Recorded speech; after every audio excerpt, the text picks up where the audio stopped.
Halo, selamat pagi. Perkenalkan, nama saya Hermiwati. Saya dari kelas B PAK semester 5. Di sini saya akan mempresentasikan tugas saya, yaitu saya mengambil eh, yaitu supervisi dalam pendidikan. Kita langsung masuk ke supervisi dalam pendidikan.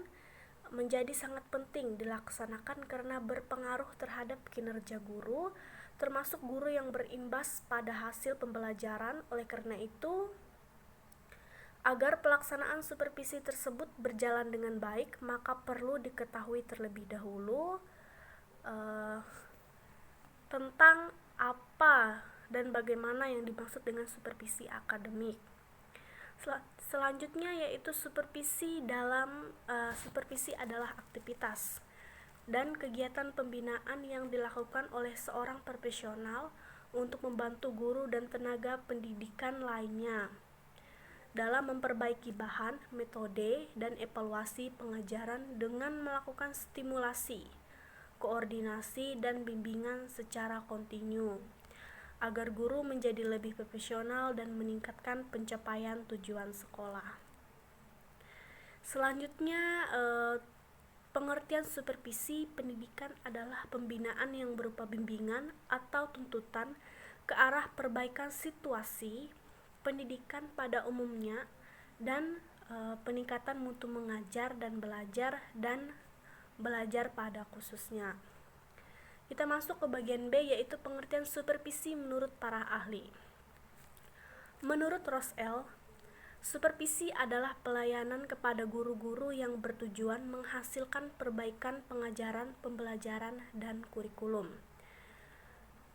Menurut Purwanto, supervisi adalah suatu aktivitas pembinaan yang direncanakan untuk membantu para guru dan pegawai sekolah dalam melakukan pekerjaan secara efektif. Kita masuk ke tujuan supervisi pendidikan, diantaranya yaitu yang pertama, membina kepala sekolah dan guru untuk lebih memahami tujuan pendidikan yang sebenarnya dan peranan sekolah dalam merealisasikan tujuan tersebut. Yang kedua, memperbesar kesanggupan kepada sekolah dan guru untuk mempersiapkan peserta didiknya menjadi anggota masyarakat yang lebih efektif. Yang ketiga, yaitu membantu kepala sekolah dan guru mengadakan diagnosis secara kritis terhadap aktivitasnya dan kesulitan belajar mengajar, serta menolong mereka merencanakan perbaikan. Terus kita lanjut lagi ke yang itu meningkatkan kesadaran kepala sekolah dan guru serta warga sekolah lainnya terhadap cara kerja yang demokratis dan komprehensif, serta memperbesar kesediaan untuk tolong menolong. Kita masuk ke bagian C, yaitu fungsi supervisi. Di sini ada fungsi penelitian, yaitu fungsi yang harus bisa mencari jalan keluar dari masalah yang dihadapi.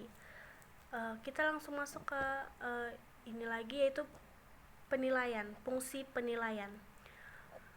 Fungsi yang mengukur tingkat kemajuan yang diinginkan, seberapa besar yang telah dicapai, dan penilaian ini dilakukan dengan berbagai cara seperti tes, penetapan standar, penilaian kemajuan, belajar siswa, melihat perkembangan hasil penilaian sekolah, serta prosedur lain yang berorientasi pada peningkatan mutu pendidikan. Terdapat dua jenis supervisi.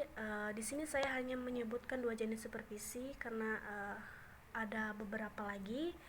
Yang saya sebutkan yaitu supervisi akademik, yaitu supervisi yang menitik beratnya pengamatan supervisor pada masalah akademik, yakni hal-hal yang langsung berada dalam lingkungan kegiatan pembelajaran pada waktu siswa sedang dalam proses pembelajaran.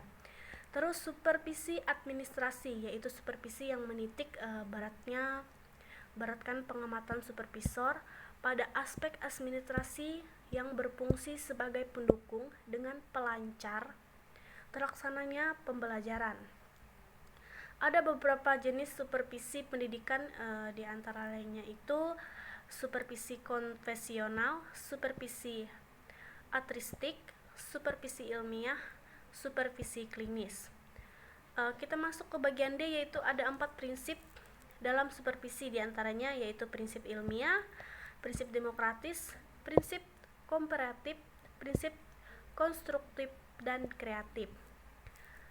Ada beberapa pendekatan yang digunakan dalam supervisi, yaitu pendekatan direktif atau pendekatan secara langsung, dan juga pendekatan non-direktif atau pendekatan yang tidak dilakukan secara langsung.